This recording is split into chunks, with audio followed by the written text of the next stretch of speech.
Halo Dewantara Muda, salam dan bahagia. Selamat datang di channel YouTube KKN UST 149. Perkenalkan, saya Almas Yunan dan rekan saya Ida Chandra. Di malam yang spesial ini kita kedatangan narasumber yang sangat spesial pula. Beliau bernama Ibu Ana. Selamat datang Ibu Ana.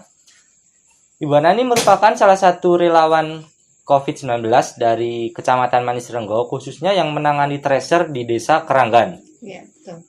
Nah, seperti tema KKN kita saat ini, Dewantara Muda Tanggap COVID-19, sudah menjadi kewajiban kita memberikan edukasi dan pemahaman kepada masyarakat mengenai sikap kita ketika kita terpapar virus COVID-19 dan menyikapi seseorang atau keluarga kita yang sedang menjalani isoman. Nah, pada kesempatan malam hari ini, bersama Ibu Ana, kita akan membicarakan seputar isoman. Karena di benak saya nih Bu, kalau kita berbicara mengenai isoman, itu identik dengan mengurung diri di dalam rumah, seperti itu ya Bu? Iya, lebih tepatnya memisahkan diri. Memisahkan diri. Nah, sebenarnya isoman sendiri itu seperti apa toh Ibu? Yang sebenarnya yang harus kita pahami? Isoman yang harus dipahami itu intinya kita memisahkan diri dari keluarga yang sehat karena kita terpapar virus. Jadi isoman itu artikulasinya intinya kita memisahkan diri, menyendiri dari keluarga atau publik dengan cara ya kita tetap di rumah, aktivitas di rumah itu isoman. Terus kira-kira prosedur isomannya ini yang baik, yang memenuhi biar maksimal dalam isoman sendiri itu bagaimana? Prosedur untuk menjalani isoman supaya yang baik itu yang pertama itu kita mempersiapkan tempat.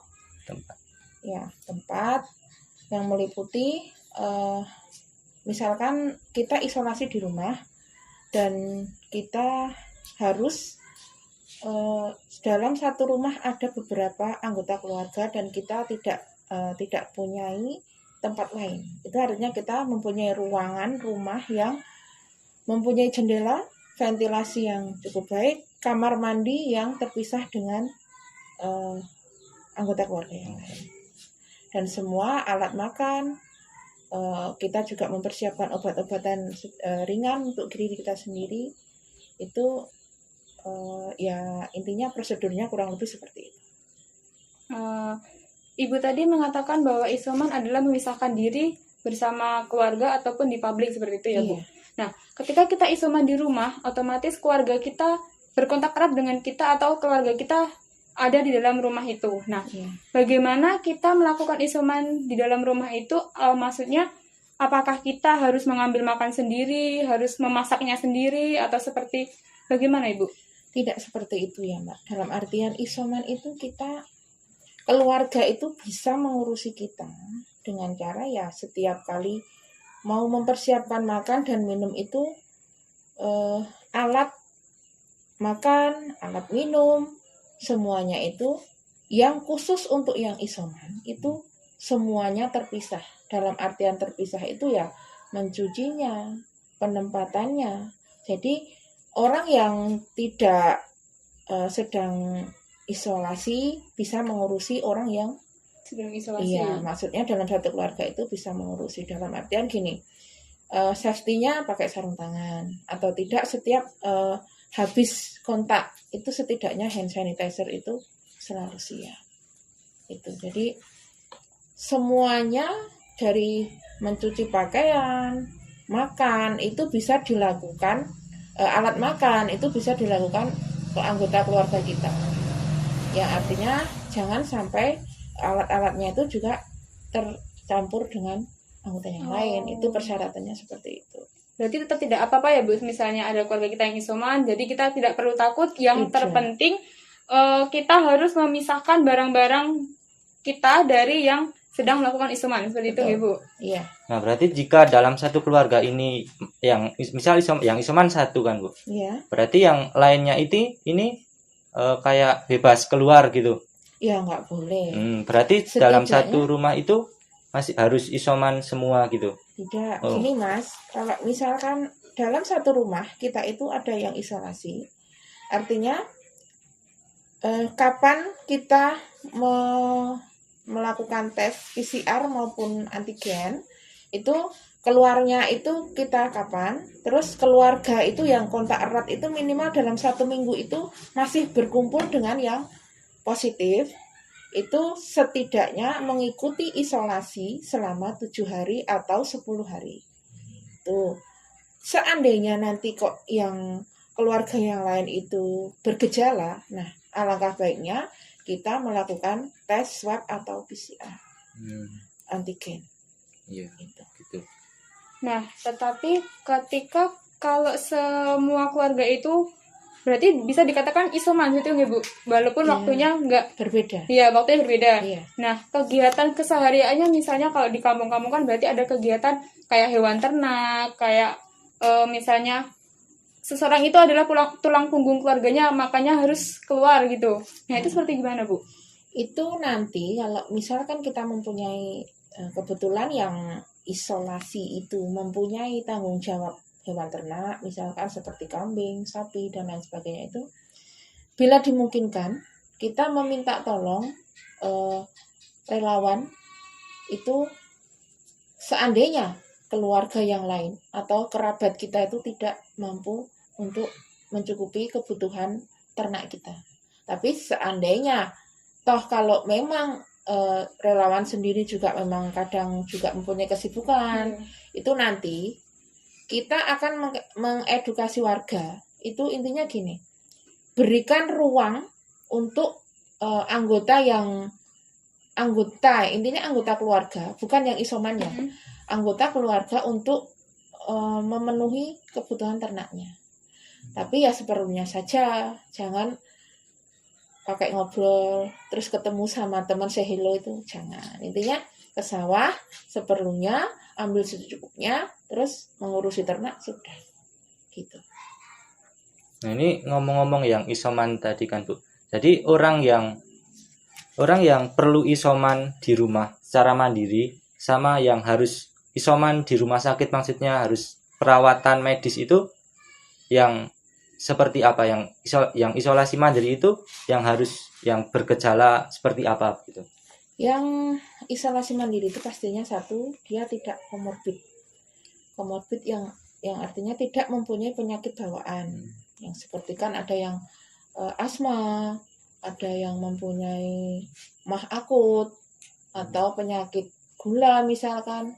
Nah, itu harus ke rumah sakit. Nah, bagi yang isoman yang di rumah itu biasanya gejala ringan hanya demam, batuk, flu, terus anosmia, kehilangan penciuman, hanya sebatas itu. Untuk sampai kalau sampai kebetulan isolasi yang isoman atau yang positif itu mempunyai kelebihan berat badan dan mengalami sesak nafas, itu pasti ya tidak disarankan sekali, apalagi yang gemuk itu mempunyai komorbid asma misalkan. Itu tidak dianjurkan untuk di rumah karena memerlukan oksigen secara intensif. Nah, itu yang bisa isoman di rumah itu artinya dia yang tidak mempunyai komorbid penyakit apapun bawaan. Nah, berarti kalau kita bergejala, kita harusnya nggak perlu takut untuk periksa ya, Bu? Iya, nggak usah disembunyikan. Intinya lebih terbuka, kalau intinya semuanya itu dibuka, terus mau periksa itu cara menanganinya pun juga lebih enak. Cara menanganinya itu juga lebih pasti. Pengobatannya itu juga lebih bisa pas gitu loh. Maksudnya dalam artian pas itu tidak mencoba-coba. Minum ini, minum itu. Ada yang bilang makan ini, makan itu. Nah, itu nanti yang ditakutkan misalkan pakai ramuan-ramuan itu justru malah menimbulkan penyakit lain. Justru lambung atau ginjal kita yang tidak kuat. Berarti ini yang perlu diingat, kita kalau mau jangan mengikuti apa istilahnya panik panik panik buying yang kita misal isu kemarin yang susu. Nah itu nggak tahu benar atau enggak karena saya juga tidak berkapabilitas untuk ngomongin itu kan ya. Iya. Saya nggak tahu itu benar atau tidak, tapi ada salah seorang yang ngomongin itu bisa menyembuhkan COVID gitu.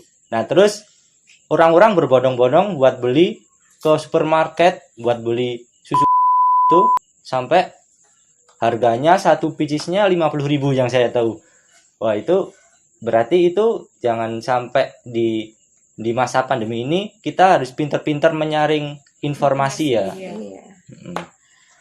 Ya pada intinya kalau yang namanya simpang siur yang kita tidak tahu ilmunya secara pasti itu justru akan memperberat.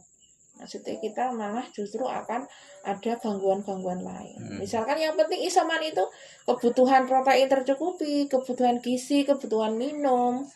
Nah itu nggak usah terlalu ngambil brand si A, brand itu. Ya intinya telur, tahu, kebutuhan lauk, sayur.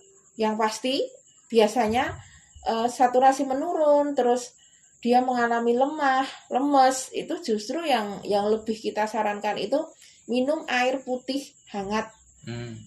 Intinya takarannya itu 30 cc kali berat badan. 30 cc kali berat badan. Iya, itu dalam 1 hari. Dalam 1 hari. Iya.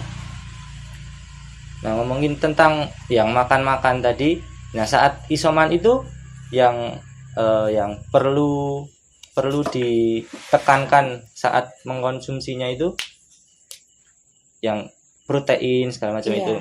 Ya intinya kita yang namanya isolasi itu mencukupi kebutuhan gizi, terutama kita bagus. Ada beberapa yang memang disarankan dalam artian itu untuk memenuhi kebutuhan dikala kita isoman yang mempunyai gejala. Misalkan dia lemes, ada mual atau apa, maksudnya kalau lebih ke lemes, nafsu makan hilang, terus perasa itu hilang, kita makan apa-apa itu rasanya seperti hambar, itu kan mau nggak mau ya kita harus vitamin C, buah-buahan, maksudnya pada buah-buahan, terus protein itu ya kuning telur, seperti ya intinya lauk, terus ikan, terus buah-buahan itu ya ada beberapa yang memang menjadi unggulan itu seperti kayak kiwi, pisang, lemon itu kan, tapi dengan catatan lambung kita itu aman kalau mengkonsumsi yang vitamin C dosis tinggi atau buah-buahan yang mengandung vitamin C seperti lemon itu kan kadang berlebihan juga nggak bagus. Iya.